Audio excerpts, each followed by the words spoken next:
Roommate demanded I vacate our apartment for a weekend to hide her living situation from her strict family, offering no alternatives. We live in a 3-bedroom apartment, 3 of us, all students, each paying exactly the same rent. I'm Winston.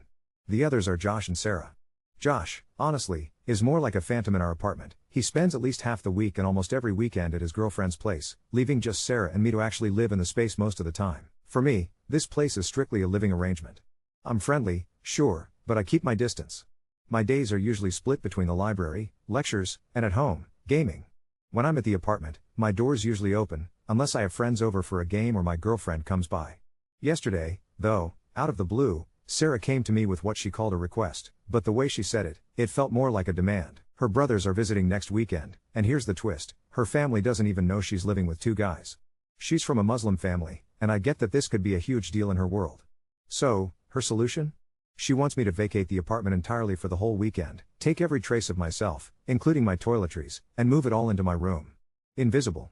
This put me in a real bind. I don't have anywhere to go. My girlfriend is visiting her family this week and won't even be back until after Sarah's brothers leave, so crashing at her place is out of the question. We're not at the stage where I could even ask her for something like this. The situation rubbed me the wrong way, big time. If the roles were reversed? Honestly, I'd probably say yes, but I'd feel super awkward and out of place. So I told Sarah directly, where am I supposed to go, exactly? Should I just sleep in the library? Her response, without a hint of empathy, was, that is your problem to solve. That bit right there infuriated me beyond words. I'm stuck. I want to tell her to mind her own business and deal with the reality that she has male roommates. But even Josh, who's actually closer to Sarah and has already agreed to disappear for the weekend, tried to nudge me toward being understanding of her situation. But here's the thing, I have no desire, or budget, to spend 150 to 200 euros on a hotel when I already pay rent for this place. Yet, Sarah made it crystal clear, this is my problem alone, and she won't contribute a cent towards any solution. I honestly don't know what to do. Update 1. I want to explain my situation calmly and make it clear why I have no intention of leaving on my own dime.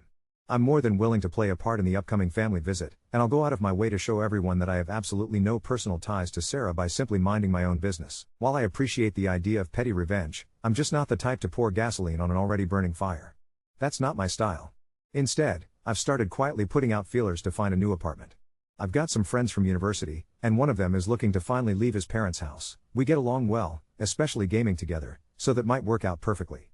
Honestly, I've realized the drama is just starting to cost too much, especially when it comes to my own peace of mind.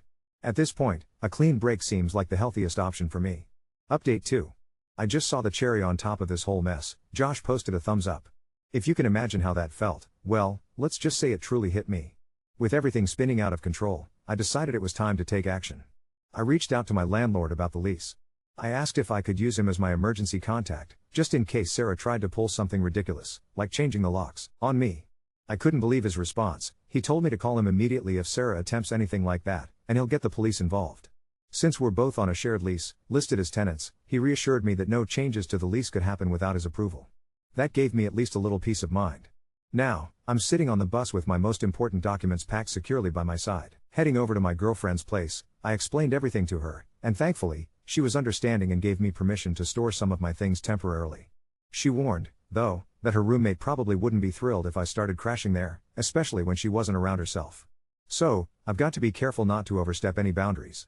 Despite that, there's this constant knot of worry in my stomach about what's coming next. I don't know what Sarah might do. Every hour seems to bring some new headache. But I'm following every single suggestion and precaution that's been shared with me. I'm making sure I'm as prepared as I can be, bracing myself for whatever storm is on the horizon.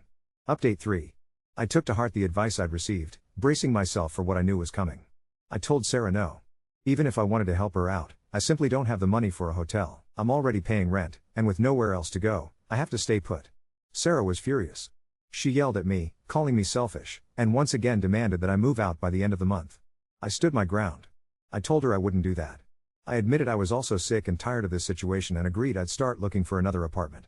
But I made it perfectly clear that I'd be using the legal amount of time I'm entitled to while searching for my new place. This only ignited a circular argument. According to Sarah, this shouldn't be about legal BS but about principle. But I refused to back down. I made sure Sarah understood that, yes, I will move out, eventually. And as I packed up my resolve, I threw in a little jab of my own. I was taking all my utilities, the coffee maker I bought that everyone uses, and most importantly, the washing machine.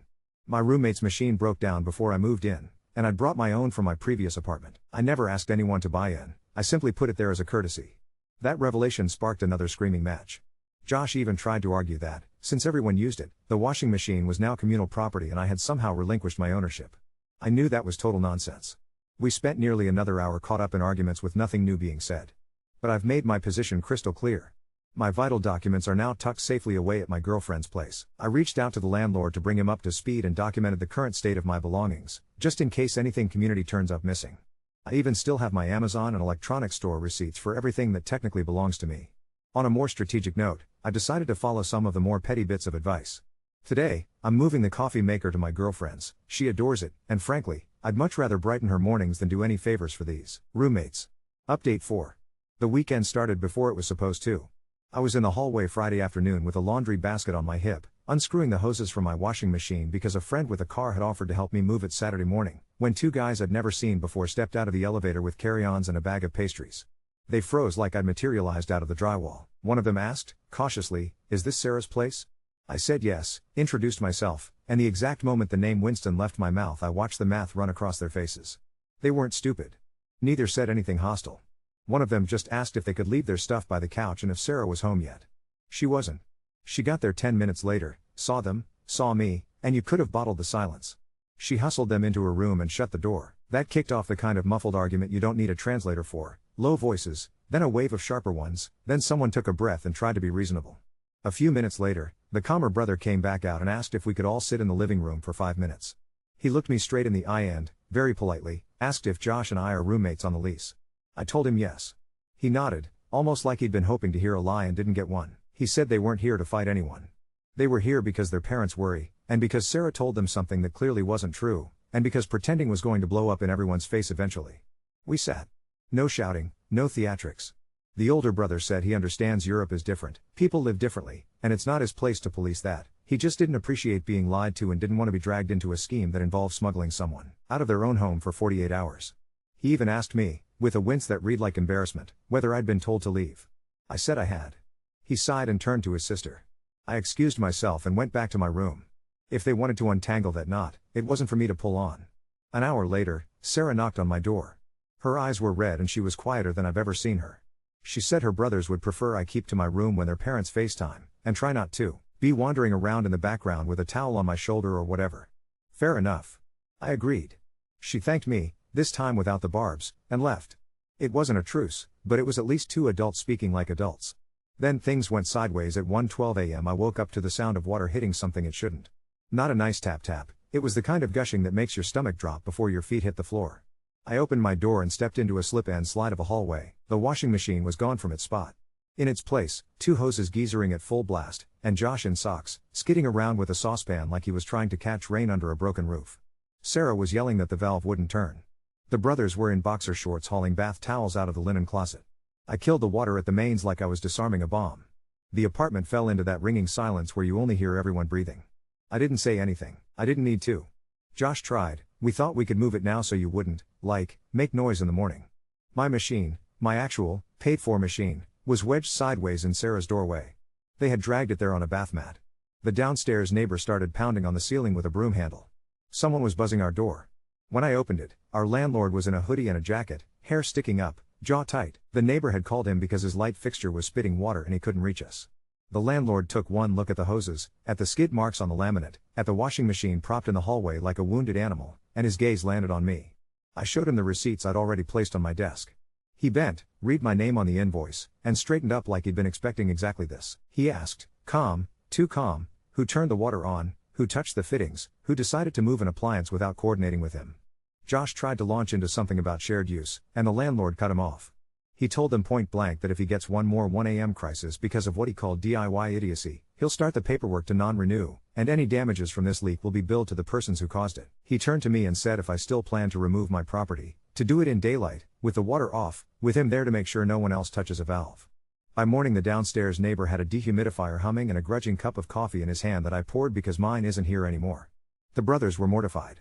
The calmer one helped me lift the machine into my friend's hatchback like we were moving a shared secret. He apologized for the mess that wasn't his to apologize for.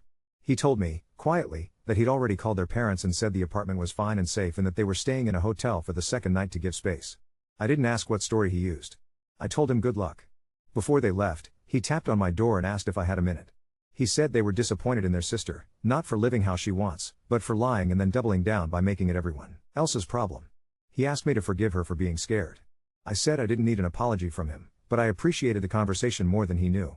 The landlord came back later with a plumber, checked the ceiling downstairs, and then did something I didn't expect. He asked me, right there at the kitchen table, if I wanted out early without penalty. He said he had a studio opening up in a month 2 blocks away and I'd be first in line if I wanted it. If not, he'd still honor the notice period we talked about. It felt like the first bit of oxygen I've had in days. I said I'd take the studio if the numbers worked. He said he'd email me the details. By the time evening hit, the apartment felt different. Quieter, even with the industrial fan in the hall. Josh disappeared to his girlfriend's, naturally. Sarah stayed in her room. When she finally came out, she stood in the doorway and thanked me for not pouring gasoline on it when I could have. She didn't ask me to leave again. She didn't ask me to pretend I don't exist. She just asked if I wanted some of the leftover pastries her brothers brought. I took one. It was almond, sweet and dense, and for the first time in a week, I ate something without a knot in my stomach. I don't know what the next few weeks will look like, but they now have a shape. A move date. A new set of keys waiting.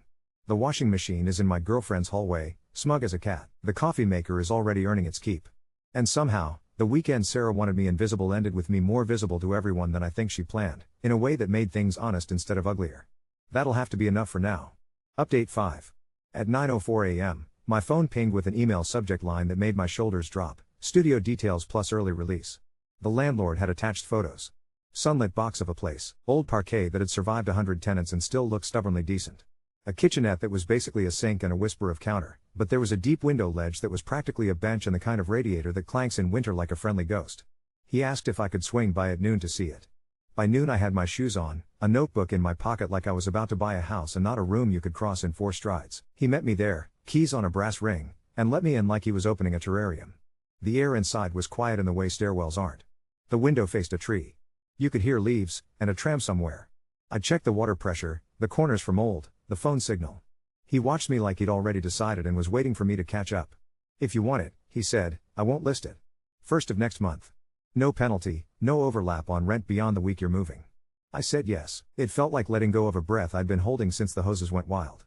Back at the apartment, the industrial fan was still chewing air in the hallway, the dehumidifier in the neighbors below humming through the floor.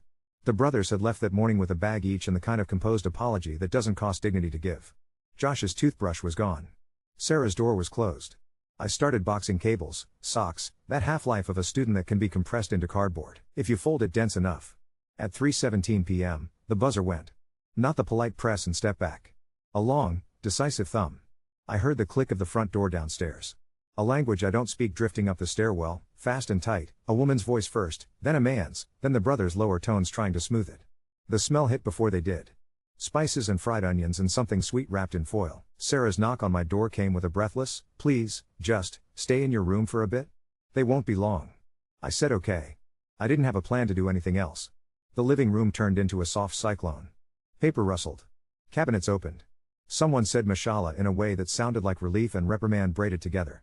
I sat on my bed and watched the tiny shadow of leaves move across the wall and tried not to listen. The fan in the hall kept droning, this strange white noise soundtrack to a family sorting through a line they thought existed and realizing it didn't. The reveal didn't happen because I stepped out. It happened because buildings tell on you. Our mailboxes are metal with little plastic name slots. On our slot, 3 names in cheap laser-printed font. The father, in his tidy shoes that squeaked, must have stopped on his way up. I heard his voice in the hall take on that careful politeness people pull on like a coat when they're about to say something important. Then the soft thud of the living room door nudging open. A pause. The scrape of a chair. Who are Winston and Josh? He asked, not unkind. Silence. Then the older brother tried a bridge I couldn't hear, and the father answered with something that sounded like, simply, please. I don't know how long they went in circles. Long enough for the tea to get poured and forgotten. Long enough for the fan to tilt the edge of a napkin up like a flag. Then the hallway idiot parade arrived at exactly the wrong second. Josh, back to grab his overnight bag, breezed in with his phone charging cable trailing from his pocket and said, loud enough to shake glass, hey, did the landlord email you too? He looked up, saw 2 parents, and did the math with his mouth still half open. It was not a shouting scene. It was worse, quiet, precise questions. The father asked Josh if he lived here. Josh stared at his shoes and said yes. The mother didn't sit. She stood behind the chair, one hand on it, not touching anyone. She looked tired in a way I haven't seen on a face that close. The brothers translated when needed, but a lot didn't need it. The fact of Josh's presence was a language. A knock, then, at my door. The older brother first. "Would you mind?" he said softly. "He wants to meet you." I opened. The father stood, straightened the way older men do before they decide whether they are going to make a problem bigger or smaller, and offered his hand. I took it. He asked my name like he wanted to say it right. He asked if I was on the lease. I said I was. He nodded once. Then he did something I didn't expect at all. He thanked me for turning the water off and preventing a bigger disaster, his words, and he asked if, while I was still here, I could knock if something in the apartment didn't seem safe. For everyone, he said, and it didn't feel like a test.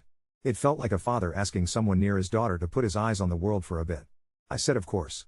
He held my gaze for a second longer than comfort, then let it go. The mother handed me a foil-wrapped container like I'd earned it, not like charity. Saffron-scented, still warm. She didn't smile. But she didn't look through me either. She said something to her daughter in their language that made Sarah swallow and nod. They stayed an hour. They left carrying a little less food than they'd brought and a lot more truth than they wanted. No slammed doors. The older brother squeezed my shoulder on his way out. The younger one said, very quiet, "Thank you," like we'd shared a secret when all we'd done was live in the same footprint.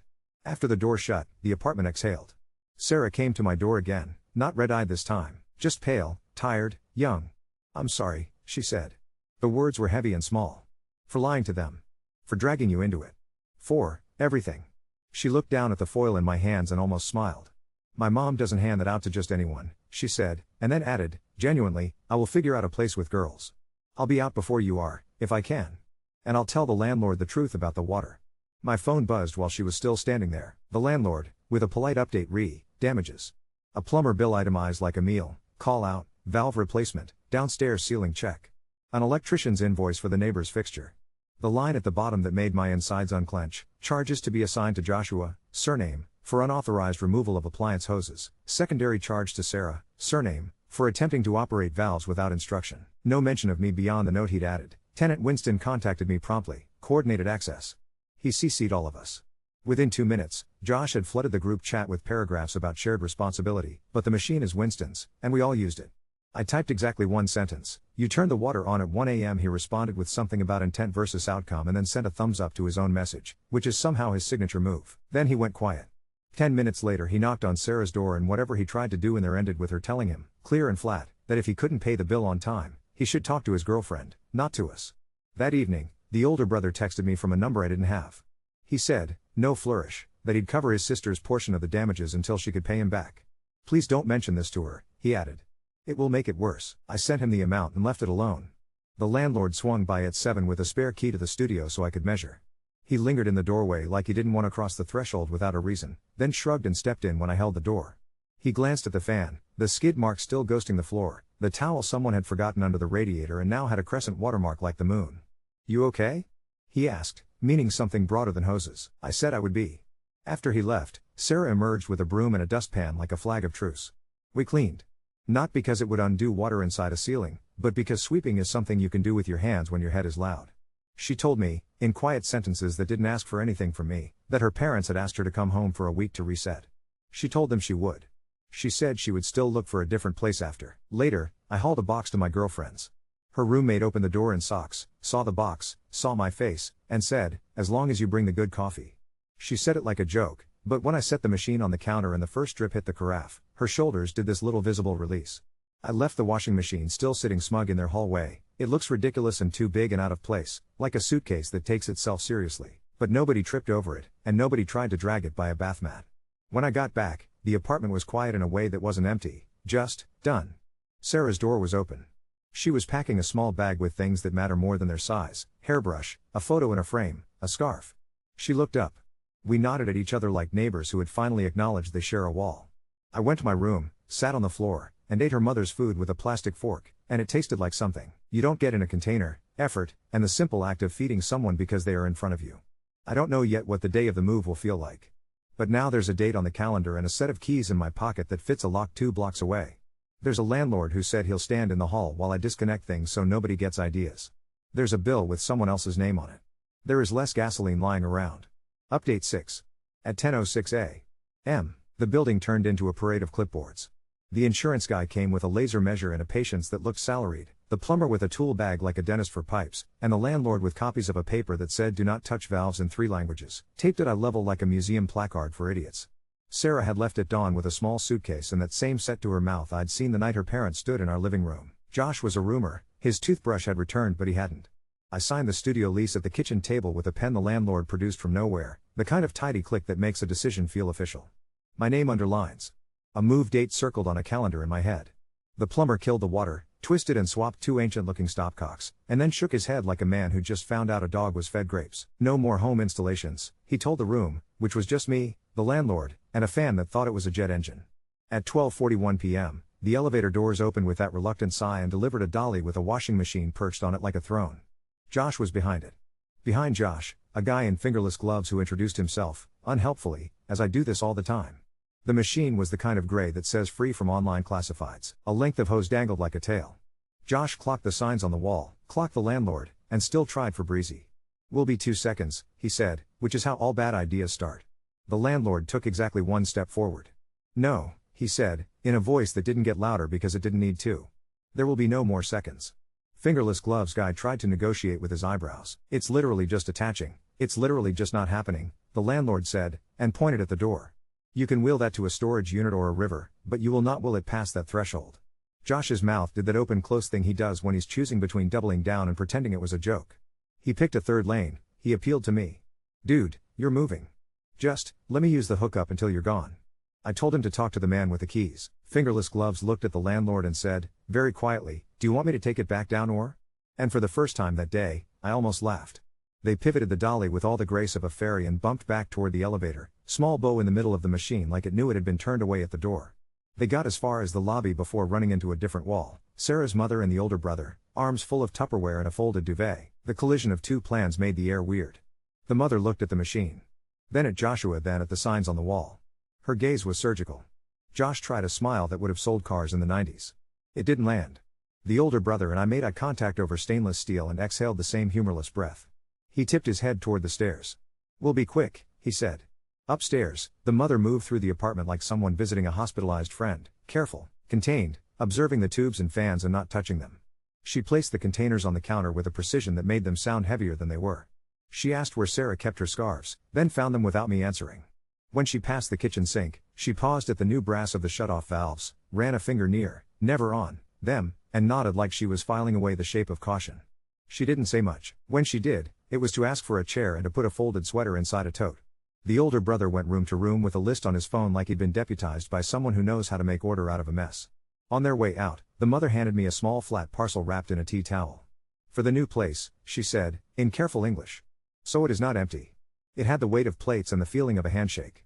The older brother raised an eyebrow like, "Good sign." I said, "Thank you," and something in me unclenched in a way that surprised me. At 2:03 p.m., the landlord came back with a little metal hasp and a padlock and screwed the cabinet that holds our water valves shut like he was tucking in a toddler. He wrote his number on the tape under the "Do Not Touch" sign for emphasis and handed me a copy of the studio keys, cool in my palm like coins. "If someone needs water," he said, "they can call me. We are done with improvisation." The building agreed by humming back at us in pipes and distant tram noise. I carried a box to the studio because carrying is a thing you can do that moves you forward in space and in story. The door took the key like it had been waiting. Inside, the air remembered no one. The window light was the color of honey on a cold day. I put the tea towel bundle on the window ledge and unwrapped two plates with blue edges that made the little room feel less like a storage unit and more like a place a person might eat. An old man across the courtyard watered a plant without looking at it. A tram squealed inside and kept going. When I came back, the hallway smelled like burnt sugar. Josh's girlfriend had materialized, apron on over a dress, stirring something in a saucepan with the kind of focus that dares you to bring up plumbing. "We're making caramels," she said, which was both an announcement and a battlefield declaration. The landlord's sign looked down at the pot like an adult in a room of children.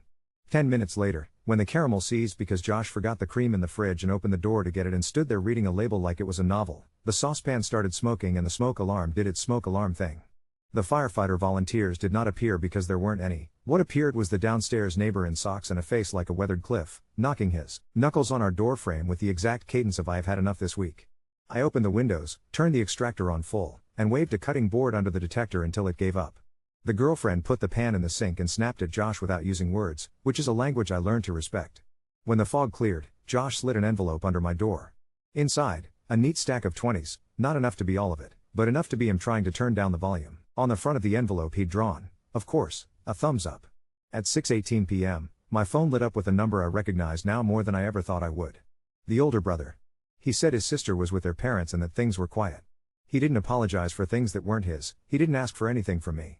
He said he'd move the rest of Sarah's things with her when she came back after the week, and if I wasn't around, he'd coordinate with the landlord. We won't touch any valves, he said, and I could hear the ghost of a smile. I told him I'd left the tea towel folded on the plates in the studio like a flag. He said his mother would like that. Evening brought the kind of darkness that is shape to it. The fan in the hall was finally off. The apartment held new sounds: a neighbor's radio through plaster, someone arguing gently about what to watch, a tram far away. Sarah texted a photo of a cat that looked like an accident had happened to a pillow, captioned simply, "He forgot me in the first 10 minutes and then remembered me like a drama queen." In the corner of the photo, there was a hand-painted tile with a blue pattern that matched the edges of the plates on my new window. I sent back a picture of the plates catching the last wedge of light. For the new place, I wrote. She sent a single heart and then, after a beat, "Thank you for not making me smaller than my worst moment." The landlord swung by once more with a tape measure to double-check the hallway clearance for the day I moved the desk. He measured, wrote a number, nodded. On his way out, he glanced at the sign he'd taped up and the padlock he'd installed and said, almost to himself, "We will get through the month without another crisis." It sounded less like hope and more like a spell. I went to bed with the keys on my nightstand and the envelope with thumbs-up money under it, like two answers to the same question. The building breathed around me. The radiator clanked once, friendly as a ghost clearing its throat. Tomorrow I'll take another box. The plates will wait. The tea towel makes the window look like a window in a place that knows who lives there. For the first time since this began, I counted the days and didn't count how many things could go wrong in them. I counted the number to a door 2 blocks away and the way the key fit, and let that be the math that ran across my face.